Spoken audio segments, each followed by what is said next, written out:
Assalamualaikum warahmatullahi wabarakatuh. Perkenalkan, kami kelompok 3 Komunikasi Digital akan mempresentasikan pertemuan 5, 6, dan 7. Saya Naura Nazifah.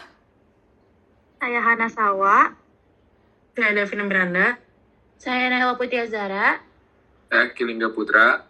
Baik, di pertemuan ini kita akan membahas pertemuan 5 terlebih dahulu. Jadi, pertama-tama di pertemuan 5 kita belajar gimana sih cara baca data perilaku audiens di setiap platform. Karena Instagram, TikTok, dan Twitter itu punya indikatornya beda-beda. Misalnya di Instagram kalau save-nya tinggi berarti kontennya bermanfaat. Tapi kalau di TikTok yang paling penting tuh complication rate-nya dari data-data gitu. Kita tuh bisa tahu tuh konten mana yang performnya yang paling bagus dan kita harus perbaiki gitu. Boleh dilanjut oleh Davina. Nah, benar kata Ola. Jadi tuh setiap platform punya karakternya sendiri. Kayak YouTube. YouTube tuh fokusnya kayak watch time sama CTR. Kalau watch time tinggi berarti videonya sesuai ekspektasi audiens. Nah, kalau Twitter, kalau retweet lagi naik, itu tandanya pesan kita nyampe ke publik. Tapi kalau reply-nya negatif numpuk, ya berarti ada potensi krisis yang harus ditanganin. Kalau kita masuk ke pertemuan ke-6, di sini kita membahas soal strategi komunikasi. Pertama yang harus disesuaikan adalah audiensnya dulu. Kalau misalnya Gen Z dikasih konten yang cepat, kreatif, kayak di TikTok atau Reels. Kalau buat milenial, mereka cenderung lebih suka IG Story atau video edukasi di YouTube yang mungkin lebih lengkap, tapi monoton. Platform itu harus disesuaikan juga sama kebiasaan audiens, biar pesannya bisa masuk. Lanjut kepada Hana untuk membahas pertemuan ke-7. Selanjutnya ke pertemuan ke-7, itu menulis teks atau copywriting di platform digital. Fokusnya itu cara tulis copywriting dan script sesuai karakter setiap platformnya. Yang pertama itu platform Instagram. Yaitu kayak visualnya kan kuat, terus dia tuh harus captionnya tuh ringkas, nggak yang panjang banget gitu biar menarik perhatian audiens. Terus yang ketiganya itu emotional storytelling. Emotional itu harus bersifat ringan, terus CTA and dipakai hashtag juga. Terus yang kedua itu platform TikTok. Kalau platform TikTok itu bahasanya santai, terus juga cepat. Dia tuh idenya tuh harus yang kreatif, nggak yang harus monoton gitu. Jadi bikinnya itu videonya harus yang kreatif supaya penonton tertarik.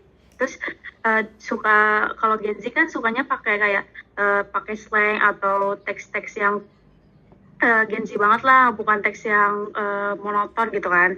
Terus yang terakhir itu Twitter atau X, dia itu bersifatnya singkat, tajam dan langsung to the point. Baik, sebelum maaf Naput, sebelum kesimpulan mungkin Davina mau tambahkan yang pertemuan ke-5. Oke, baik. Jadi tuh di materi pertemuan ke-5, materinya itu fokus pada gimana caranya membaca data perilaku audiens dari berbagai platform digital. Jadi intinya tiap platform itu punya indikator data yang berbeda-beda dan penafsirannya juga beda. Nah, poin pentingnya itu yang pertama ada di Instagram. Yaitu di Instagram yang tadi udah dijelasin sama Ola dan aku. Untuk Instagram tuh lebih fokusnya ke like, comment, share, save, reach gitu ya. Kalau misalkan untuk TikTok, dia tuh lebih ke view sama completion rate-nya. Terus komentarnya itu juga penting banget. Nah, biasanya kalau di TikTok itu kan kayak untuk berinteraksi sama sesama pengguna user TikTok itu biasanya dari saling stitch gitu. Jadi itu sebenarnya hampir sama kayak Twitter. Kalau Twitter itu kan dia kayak juga saling stitch kayak komentarnya gitu. Kalau misalkan Twitter itu sebutannya kalau yang dari TikTok itu stitch, kalau di Twitter itu retweet. Jadi retweet pesan relevan, reply negatif naik sama dengan potensinya tuh krisis. Nah, beda lagi kalau misalkan Facebook. Facebook itu yang paling pertama di antara yang lain ya kayak dia tuh fokusnya kayak like, komentar, share, aktivitas grup, kayak grupnya tuh aktif gitu.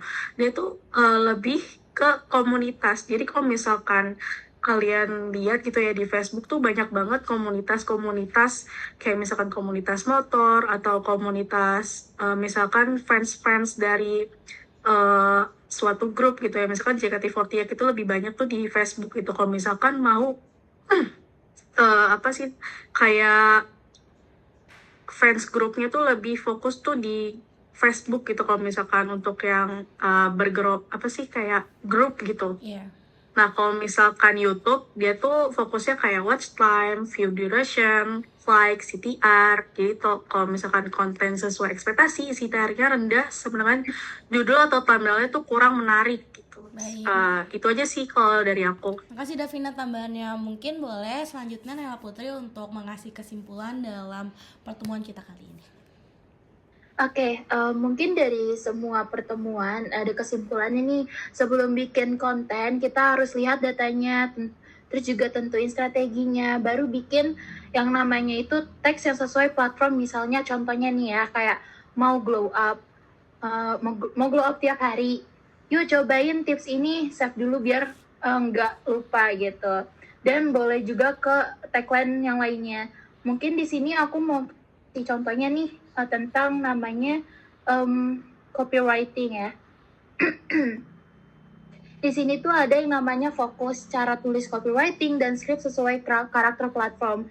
Nah, di sini tuh ada karakter platform, yaitu ada Instagram kayak visualnya kuat, captionnya ringkas, emosional, storytelling, sampai ke CTA sama hashtag.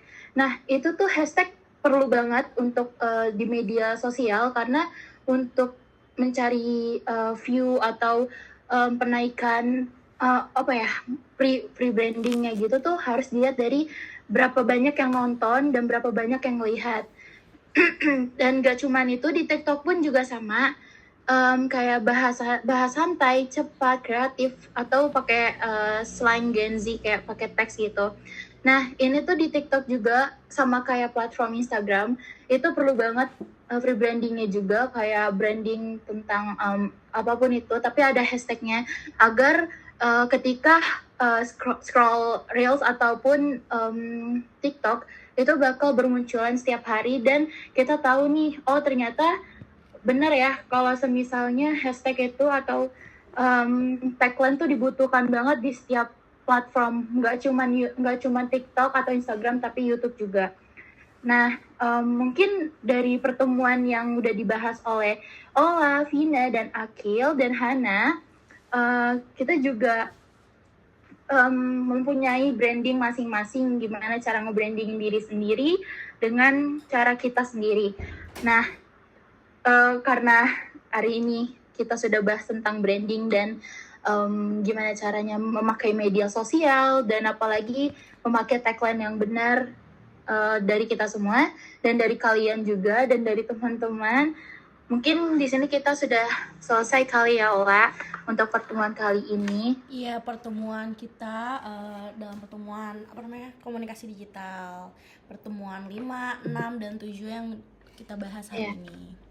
Mungkin sekian dari kami. Terima kasih. Assalamualaikum warahmatullahi wabarakatuh.